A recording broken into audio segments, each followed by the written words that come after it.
Hey guys, WhatsApp. तो क्या हालचाल है आप सबके? आई होप कि जैसे भी हो बहुत सही हो। तो दोस्तों, आज की जो ये कहानी है ये है 5 दोस्तों की।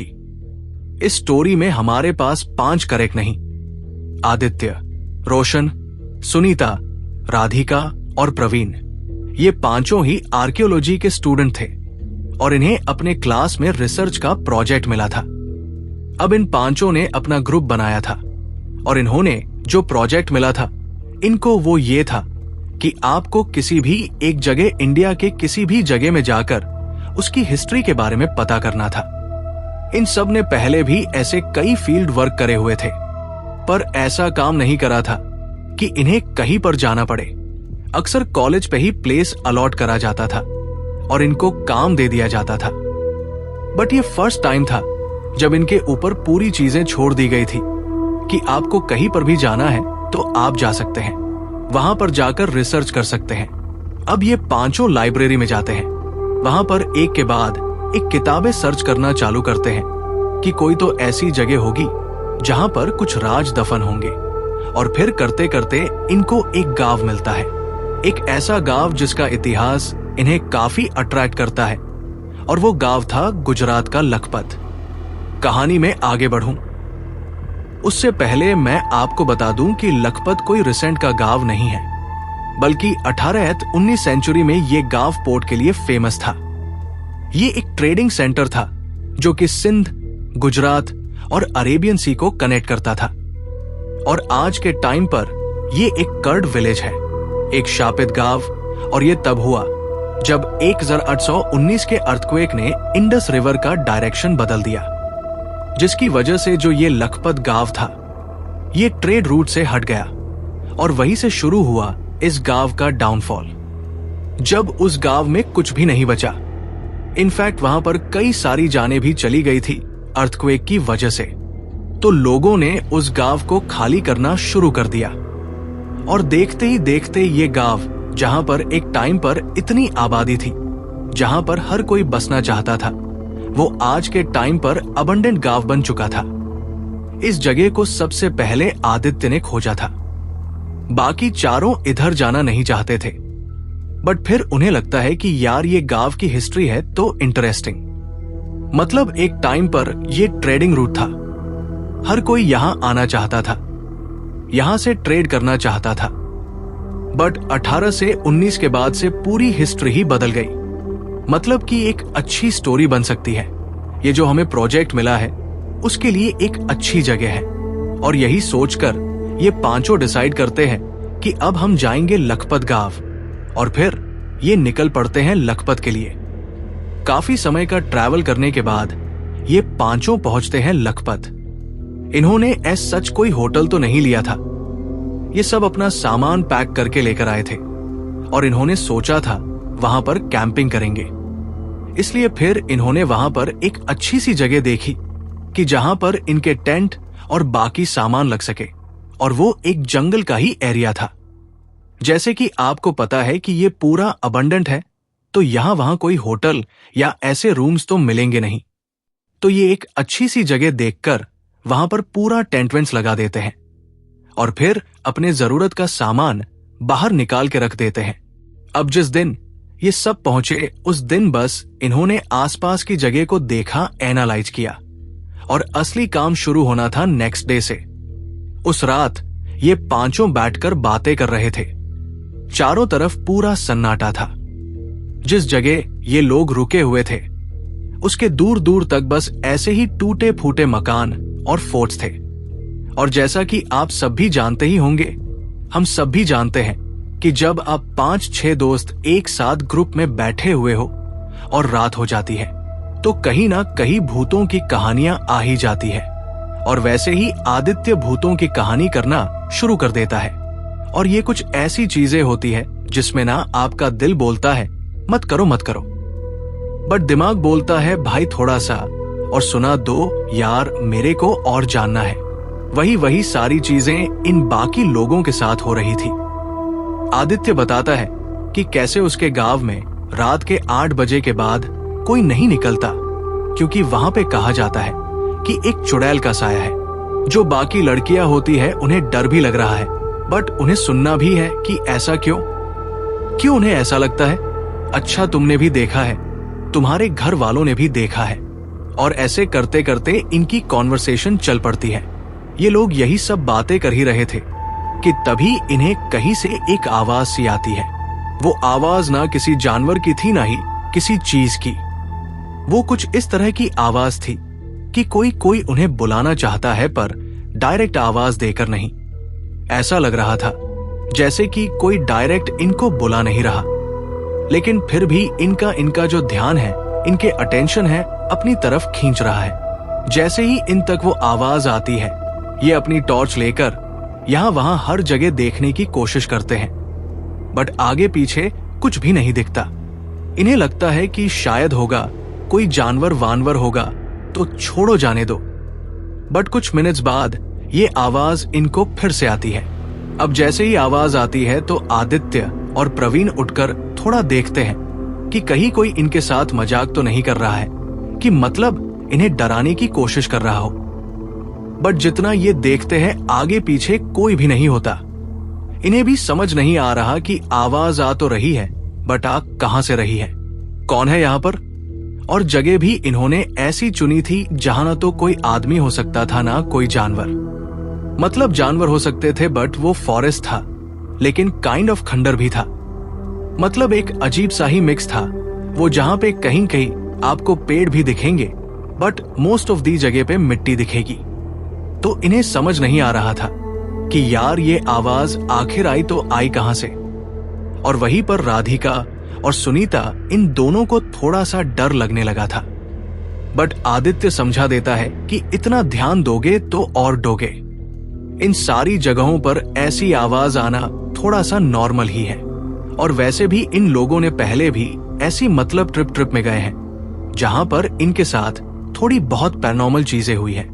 तो ये पहली बार नहीं था कि इनके साथ कुछ हो रहा था। तो इन लोगों ने खुद को काम करा, जिसके बाद ये सब अपने अपने टेंट पे चले गए। 2 लड़कियां एक टेंट पे चले गए। आदित्य अलग टेंट पे रह रहा था और रोशन और प्रवीण एक टेंट पर। अब आधी रात के करीब आदित्य को एक अजीब सी आवाज आती है वापस से, जैसे कोई कुछ घसीट रहा है, और घसीटते हुए उसको उनके टेंट के सामने से लेकर जा रहा है। एक बार के लिए लगा कि कोई जंगली जानवर होगा, बट जब आदित्य ने और ध्यान दिया तो वो कुछ हार्ड सी चीज लग रही थी, जो कि घसीटी जा रही थी। जैसे कि कोई लाश ले जा रहा होता है तो कैसे आवाज आती है, बिल्कुल वैसी ही आवाज आ रही थी। अब आदित्य यहां ये सोच रहा था कि रात काफी हो चुकी है, बाहर जो भी है वो डेंजरस लग रहा है, तो मैं बाहर तो नहीं जाऊंगा। इनफैक्ट कोई हलचल ही नहीं करूंगा। किसी को लगना ही नहीं चाहिए कि हम यहां पर हैं। अगर जानवर भी है तो बेस्ट, अगर आपको उस टाइम पर कुछ करना है तो वो यही है कि कुछ नहीं करना। बट आदित्य को डर भी लग रहा था कि कहीं प्रवीण और रोशन जोश जोश में बाहर ना आ जाए देखने के लिए। आदित्य इसी चक्कर में वापस से सोने की कोशिश करता है। वो अभी आधी ही नींद में था कि तभी उसे ऐसा फील होता है कि उसके कैंप के बगल में कोई बहुत सारी भीड़ सी जा रही है, मानो कि बहुत सारे लोग हैं जो कि उसके कैंप के जस्ट साइड से जा रहे हैं। उसे बड़ा अजीब लगता है कि इतने रात में आखिर कौन जा रहा है, और ये देखने के लिए आदित्य अब मतलब उससे रहा ही नहीं जा रहा था कि इतने सारे लोगों की अगर आवाज आ रही है तो कुछ तो होगा। तो वो अपनी टेंट की चेन ऐसे थोड़ा सा खोलता है और बाहर की साइड देखता है, बट सरप्राइजिंगली बाहर कुछ भी नहीं होता, बल्कि बाहर तो पूरी चारों तरफ सन्नाटा था, एकदम पिन ड्रॉप साइलेंस। आदित्य को लगता है कि शायद उसका वहम होगा, और वो वापस से अंदर आ जाता है, चैन बंद करता है और सो जाता है। अगली सुबह होती है। आदित्य इन चारों को बताता है कि कल भाई मुझे अजीब सा वहम हुआ यार। मुझे ऐसा लगा जैसे बहुत सारे लोग मेरे टेंट के बगल से जा रहे हैं। जैसे ही आदित्य ने ये बोला, बाकी जो चारों लोग होते हैं बोलते हैं कि भाई हमें भी ऐसा सेम सुनाई दिया था। मतलब कि रोशन तो सो गया था तो प्रवीण को सुनाई दिया था। रोशन तो अपनी नींद में था और सेम ऐसा दूसरी साइड भी था। एक लड़की सो गई थी और जो दूसरी थी उसको वो सब सुनाई दिया था। अब इन्हें थोड़ी सी घबराहट हुई कि यार वहम एक को हो सकता है, बट 3 लोगों को सेम वहम नहीं हो सकता। और जब इन्होंने सामने से देखा था तो वहां कोई भी नहीं था, बट आवाजें सबको आई थी। ये सब ये बातें कर ही रहे थे कि तभी रोशन को कुछ दिखता है और वो इन सबको पॉइंट आउट करके दिखाता है कि दोस्तों एक बार वहां देखना। ये सब दौड़े दौड़े उस जगह पर जाते हैं। दरअसल इनके टेंट से करीबन 100 मीटर आगे एक निशान सा बना हुआ था जमीन पर। ऐसा लग रहा था जैसे कि किसी चीज को घसीटा गया है और मिट्टी उसके अगल बगल ऐसे फैल गई थी। अगर आप किसी बोरी को, और वो भी कोई भारी सी बोरी को, अगर घसीटते हुए जाओ तो कैसे निशान बन जाते, सेम वैसे ही निशान उनके टेंट के आगे बन चुके थे। जिसे देखते ही आदित्य बोलता है कि कल रात में उसे किसी चीज के घसीटने की भी आवाज आई थी, पर उसे समझ ही नहीं आ रहा था कि रात को आखिर कौन होगा। क्या वो कोई आदमी होगा या फिर कोई जानवर? और इसी वजह से उसने बाहर झांक कर नहीं देखा। यहां पर एक बड़ी अजीब बात यह भी थी कि बहुत ही हैवी चीज थी जिसे घसीटा गया था, क्योंकि पूरा गड्ढा सा बन गया था। तो इन्हें समझ नहीं आ रहा था कि आगे पीछे कोई कंस्ट्रक्शन भी नहीं चल रहा कि कोई हैवी मेटल या हैवी चीज यहां से घसीटते हुए ले जाए। और मतलब अब ये आर्कियोलॉजिस्ट है तो इन्हें उस चीज का आइडिया ज्यादा अच्छे से होगा। उन्हें समझ आ रहा था कि ये कोई नॉर्मल चीज तो नहीं है जिसे घसीट के लेकर गया है, क्योंकि ये जो निशान है ये बहुत भारी चीज के हैं और उस चीज को ना तो कोई इंसान ऐसे घसीट सकता है ना ही कोई जानवर। खैर, अब ये सारी बातें तो एक साइड रहती है। अब ये पांचों डिसाइड करते हैं कि जिस चीज के लिए आए हैं वो करते हैं। पांचों अलग अलग डायरेक्शन में चले जाते हैं और अपनी रिसर्च शुरू कर देते हैं। कुछ खंडर घर थे वहां चले जाते हैं। घर में कुछ चीजें पड़ी हुई उन्हें मिलती है, उसे देखते हैं। जमीन को खोदते हैं कि वहां पे कुछ एंशिएंट टाइप की चीजें दिख जाए। और जो वहां के पेड़ थे और बाकी सारी चीजें वहां पे रिसर्च करने लग गए हैं। ये सब एक एक चीज के ऊपर। ये सब अपने काम में बिजी ही थे कि तभी इन सब के कानों पर आती है एक आवाज किसी के चीखने की। इन सबकी वो चीख सुनकर रूह कांप जाती है और वो आवाज एक आदमी की थी। इन सबको लगा शायद इनके ग्रुप का कोई है और सब दौड़कर इकट्ठा हो जाते हैं। बट अच्छी बात ये थी कि ये जो चीखने की आवाज थी इनमें से किसी की नहीं थी। ये सब सेफ थे। तभी फिर से एक बार जब ये सब साथ में थे तो इन्हें वो चीखने की आवाज सुनाई देती है।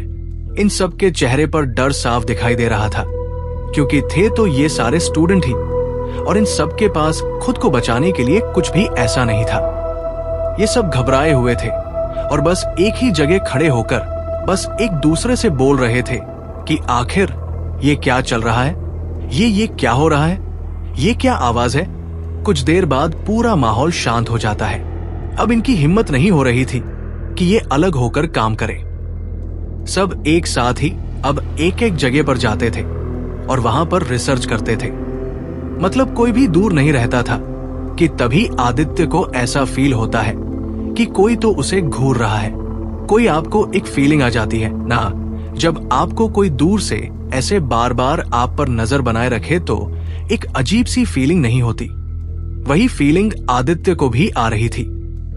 अब आदित्य थोड़ी सी आगे बढ़कर थोड़ी सी इन सब से दूर चला जाता है। शाम का टाइम था, अंधेरा ऑलमोस्ट होने ही वाला था।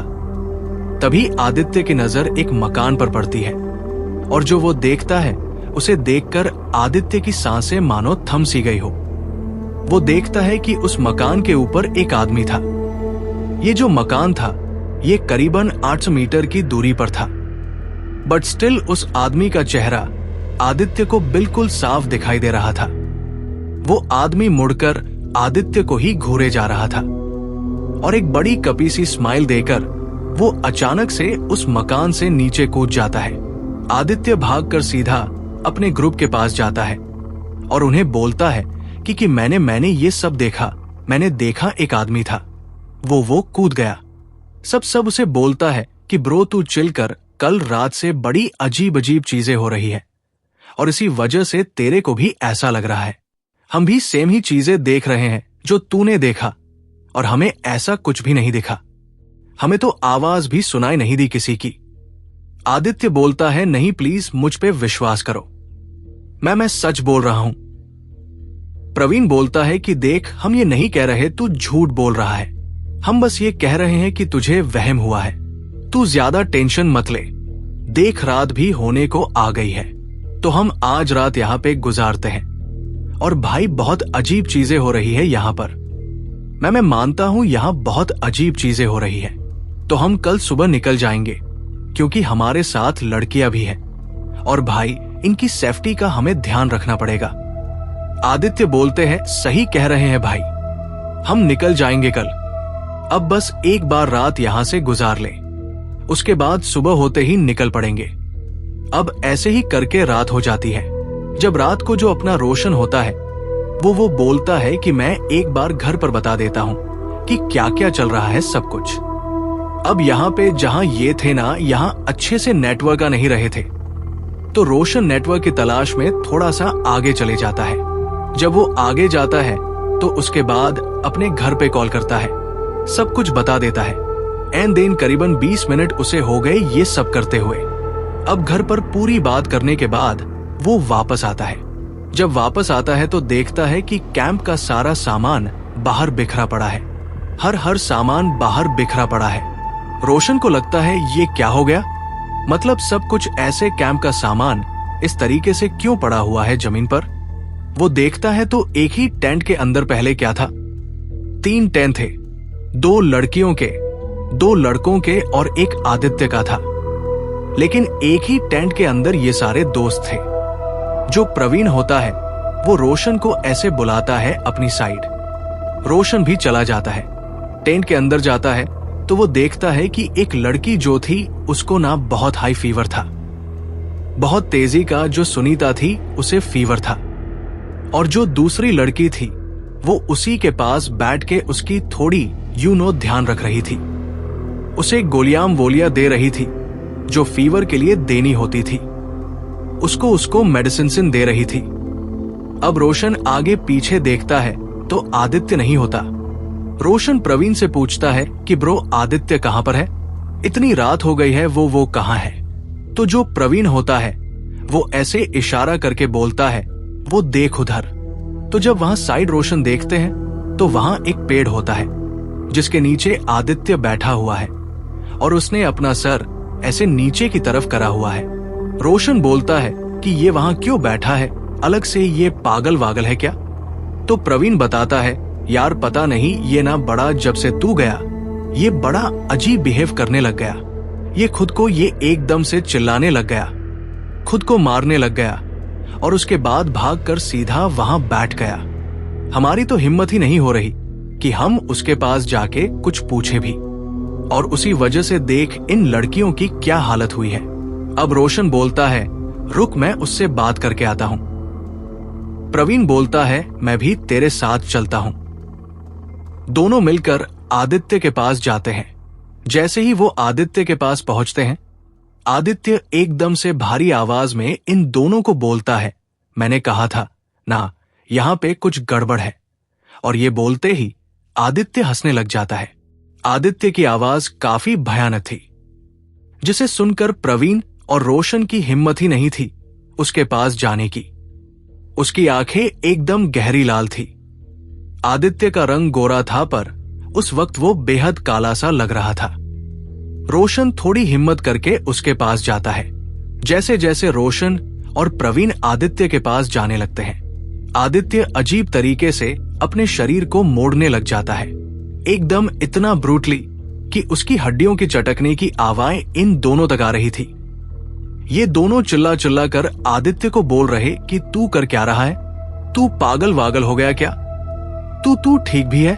और वो इतनी जोर जोर से बोल रहे थे कि उन दोनों लड़कियों के कानों तक ये आवाज़ आ रही थी, जिसकी वजह से वो दोनों भी हिम्मत करके बाहर आ जाती है। अब ये चारों बाहर है और आदित्य इस टाइम पर ऐसे वियर्ड बिहेव कर रहा था।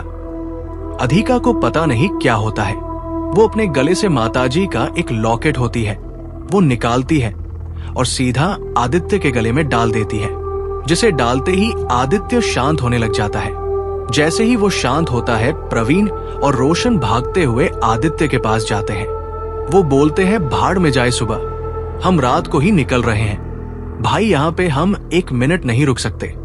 जिसके बाद वो सारा टेंट वेंट अपनी गाड़ी में डालते हैं। आदित्य को कैसे तो करके बिठाते हैं। आदित्य पूरी तरीके से बेहोश हो चुका है, वो कोई मूवमेंट ही नहीं कर रहा। उसको जल्दी से गाड़ी पर बिठाते हैं।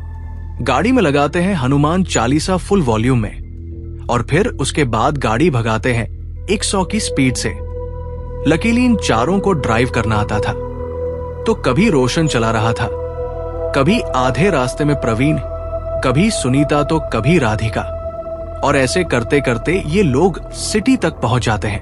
अब सिटी आ चुकी थी तो इन्हें थोड़ी सी राहत मिली थी, क्योंकि जितना भी जंगल वाला एरिया था ये इन्होंने कवर कर लिया था। बट रात बहुत हो चुकी थी, हर कोई सो रहा था।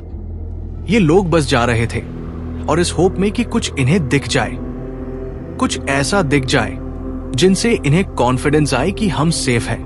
वेल, एक घर के आगे एक बाबा थे जो बाहर ही सो रहे थे, तो ये लोग सीधा गाड़ी ले जाते हैं और बाबा जी के पास रोक देते हैं। अब रोशन गाड़ी से उतरता है और उन बाबा जी को उठाता है और उनसे मदद मांगता है। इतनी रात को इन पांचों को देखकर बाबा जी कुछ तो समझ जाते हैं। वो इन पांचों से बिना कुछ मतलब कुछ पूछते नहीं, कुछ बोलते नहीं और इन पांचों को घर के अंदर आने के लिए बोलते हैं। घर के अंदर जो बाबा जी हैं, उनकी पूरी फैमिली थी। इनके आते ही वो सब जाग जाते हैं और लाइट्स ऑन कर देते हैं और फिर रोशन उन्हें सारी कहानी बताता है। और तब बाबा जी बोलते हैं कि तुम्हें कभी भी ऐसी अनजान जगहों पर नहीं जाना चाहिए, खासकर ऐसी जगह जहां पर इतने बड़े बड़े हादसे हुए हो, क्योंकि ना जाने कितनी आत्माएं आज भी वहां पर भटकती होंगी। अब जो बाबा जी होते हैं वो आगे इन सबको बताते हैं कि ये तो तुम्हारी किस्मत अच्छी है कि जिस आत्मा ने तुम्हारे पे अटैक किया, मतलब अटैक इन द सेंस कि आदित्य की बॉडी पर उसने पोजीशन पाई थी, वो कोई बुरी आत्मा नहीं थी, वो एक अच्छी आत्मा थी, जिसको जब आदित्य मिला तो वो खुद ही उसके अंदर चले गई। मतलब ऐसा नहीं था कि वो उस पे अटैक करना चाहती है, उसे पोजेस करना चाहती है। तो जब आदित्य टॉयलेट करने के लिए जंगल के एक कोने में गया था तो वहां पर वो आत्मा थी, उसके टॉयलेट करते ही उससे चिपक गई थी। लेकिन वो आत्मा कुछ हार्म नहीं करना चाहती थी। इनफैक्ट वो तो सिर्फ चाहती थी कि ये लोग यहां से चले जाएं, क्योंकि वह जो आत्मा थी उस आदमी की, वो आज भी उन घरों में रह रही है। उसे, उस आत्मा को यही लगता है कि ये घर उसी का है। और जब कोई नए लोग वहां पर आते हैं, जो कि ज्यादा आते नहीं, बट अगर कोई आता है तो उसे ऐसा लगता है कि शायद ये उसका घर तोड़ देंगे, शायद ये उसके घर को छीन लेंगे, जिस वजह से वो इन्हें डराने की कोशिश करता है। और वही उसने करा था। वो आत्मा बार बार ऐसी आवाजें निकाल रही थी, वो बार बार आदित्य को दिख रही थी, घर से कूदते हुए मान लो या फिर कुछ घसीटते हुए मान लो। बस वो चाहती थी कि ये लोग डर के यहां से चले जाएं। और हुआ भी ऐसा। और जैसे ही इन्होंने जाने का फैसला लिया, उसके बाद से कुछ भी ऐसा इनके साथ पैरानॉर्मल नहीं हुआ, क्योंकि वो आत्मा जो चाहती थी वो हो चुका था, उसका मकसद पूरा हो चुका था। लेकिन वो इनकी किस्मत थी कि इनको एक पॉजिटिव आत्मा मिली, कोई इविल आत्मा नहीं। क्योंकि अगर कोई ऐसी इविल आत्मा मिलती तो इन पांचों के साथ क्या करती, उसका आइडिया तुम सब लगा भी नहीं सकते। वेल, ये बोलकर बाबा जी ने कुछ दवाइयां थी जो कि आदित्य को दी, जिसके बाद से उन्होंने बोला कि सुबह तक तुम लोग यही रुको, कोई दिक्कत नहीं है। और फिर सुबह आराम से चले जाना, रात को मत करो ड्राइव।